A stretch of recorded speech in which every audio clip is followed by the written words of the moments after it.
I'm Haley B. Miller, and this is Ohio Politics Explained, a podcast where you give us 15 minutes and we give you all the news you need to sound smart and impress your friends. Welcome back to Ohio Politics Explained. Today, we'll discuss a new era for the Ohio Democratic Party, what's next for the budget process, a fight over abortion waiting periods, and how the Make America Healthy Again agenda is hitting Ohio. With me today is Anthony Shoemaker. Hey, Haley. How's it going? Great.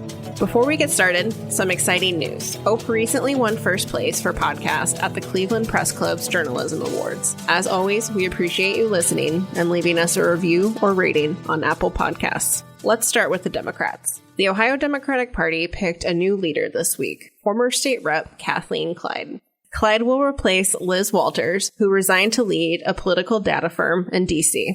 Before joining ODP, Clyde served as a Portage County commissioner and unsuccessfully ran for Secretary of State. Clyde had a pretty major backer, former Senator Sherrod Brown. Do you think that was a factor in her election? Yeah, I mean, it seems like Sherrod Brown is the elephant in the room for Democrats right now as they wait to see if he's going to run for office in 2026, potentially as governor or run for the U.S. Senate again.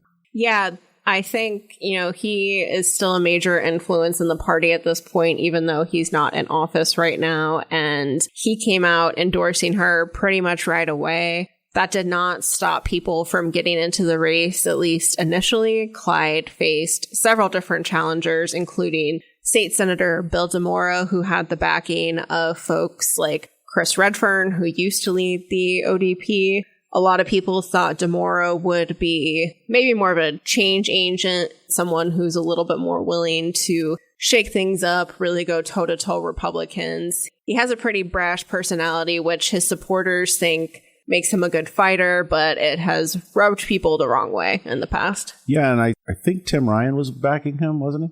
That sounds familiar. Yeah. And, that's kind of, that's the other question you're waiting to see is Tim Ryan going to throw his hat in the race for governor or the Senate? But Sherrod Brown is the best known Democrat in the state.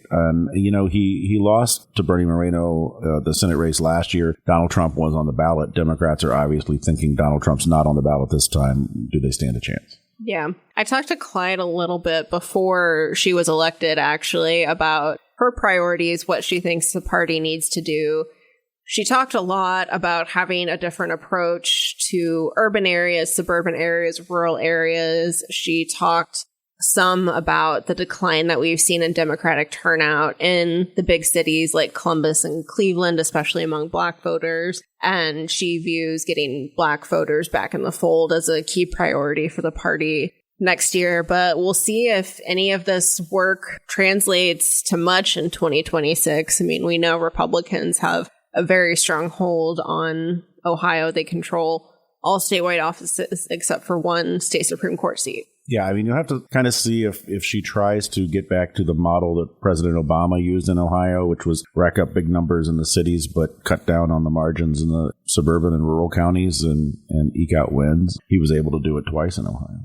Yeah, it'll definitely be an interesting year and a half. I think Democrats are optimistic, or at least putting on a good face, because they feel like next year is going to be one of the better opportunities they've had to put a dent in the Republican majority, because there's been a lot of frustration over the Trump administration and how they've been handling everything from, Medicaid funding to immigration, potential tax cuts.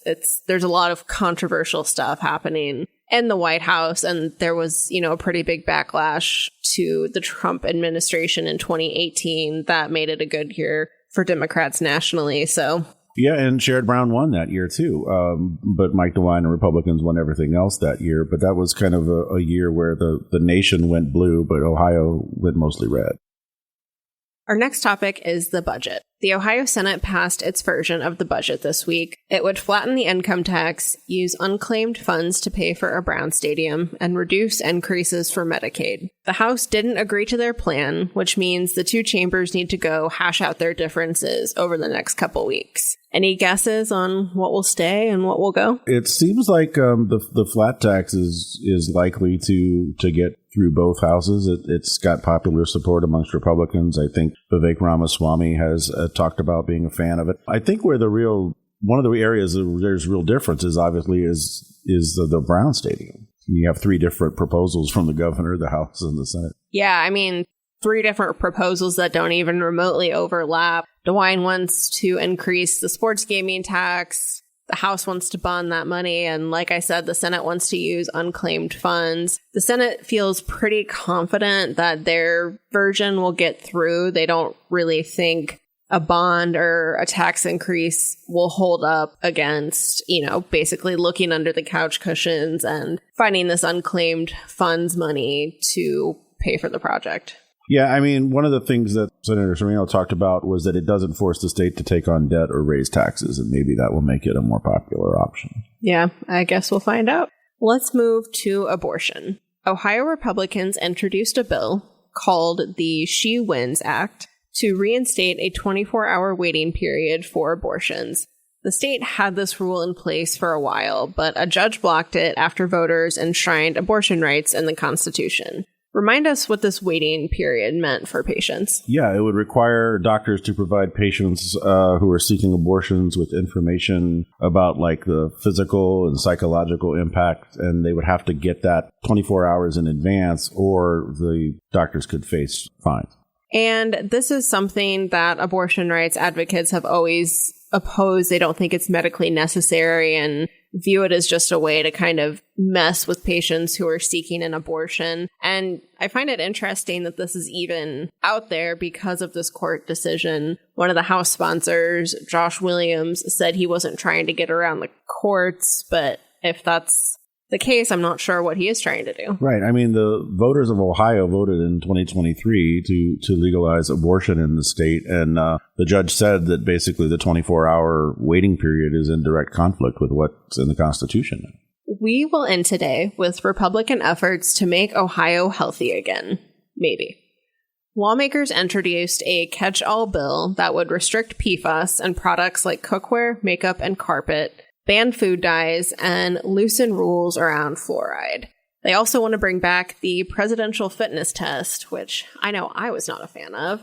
But all of this is, really giving RFK Jr. Yeah, it's really kind of trickled down from what's happening at the federal level. Going after fluoride is popular right now in several states that have, there are places that have similar bills that are being considered. Obviously, one of the arguments is that fluoride helps kids' teeth and stuff like that. And Ohio's had mandated fluoride in water for quite a while. Yeah, under this bill, municipalities would not have to add fluoride to their water anymore. I think they still could, but it wouldn't be a requirement. And, as you said, there's been a lot of research about how fluoride helps with cavities, tooth decay, things like that. But critics of it say it's basically forced medication. One of the House sponsors of the bill, during a committee hearing was basically like, well, we wouldn't put weight loss drugs in water, would we? Right. I mean, one of the areas that I think, though, there is probably some support on both sides is some of the issues with PFAS and microplastics and a lot of the things we're learning more about, like how they're in cookware and everything else and impact our bodies. Yeah, I mean, PFAS are very bad. They've had negative impacts on water and just a lot of other things. And they are in a lot of stuff. Like, I think if you have non-stick cookware, you're probably inadvertently consuming them a little bit. Thrown a lot of that away recently. Yeah. And I mean, some of the food dye stuff, I think, has bipartisan support at the federal level. So it's interesting because I think with a lot of what RFK is pushing, you have a strange intersection of people on both sides of the aisle who are interested in alternative medicine or maybe skeptical of, things like fluoride. And it's been interesting to watch unfold. But I mean, a lot of this, either good or bad, has consequences for people's health. Yeah, and it's also interesting to hear the presidential physical fitness test getting so much attention lately. I mean, that was something we did back when I was a thinner child than I am now. But, Ramaswamy has talked about physical fitness, in his race for governor. And a lot of, kind of mandatory physical fitness stuff in schools has been cut out over the years. So it's interesting to hear the effort to bring that back. Yeah, and I think the argument there is, looking at child obesity rates and thinking about ways to combat that. I'm not sure the sit and reach is the best measure of a person's fitness, but that's just me. Well, you think about how much money we spend in the state on, Medicaid and childhood obesity and diabetes and stuff like that. And one more thing before you go. We're taking next week off to mark Juneteenth. We'll be back at the end of the month to bring you up to speed on Budget Palooza.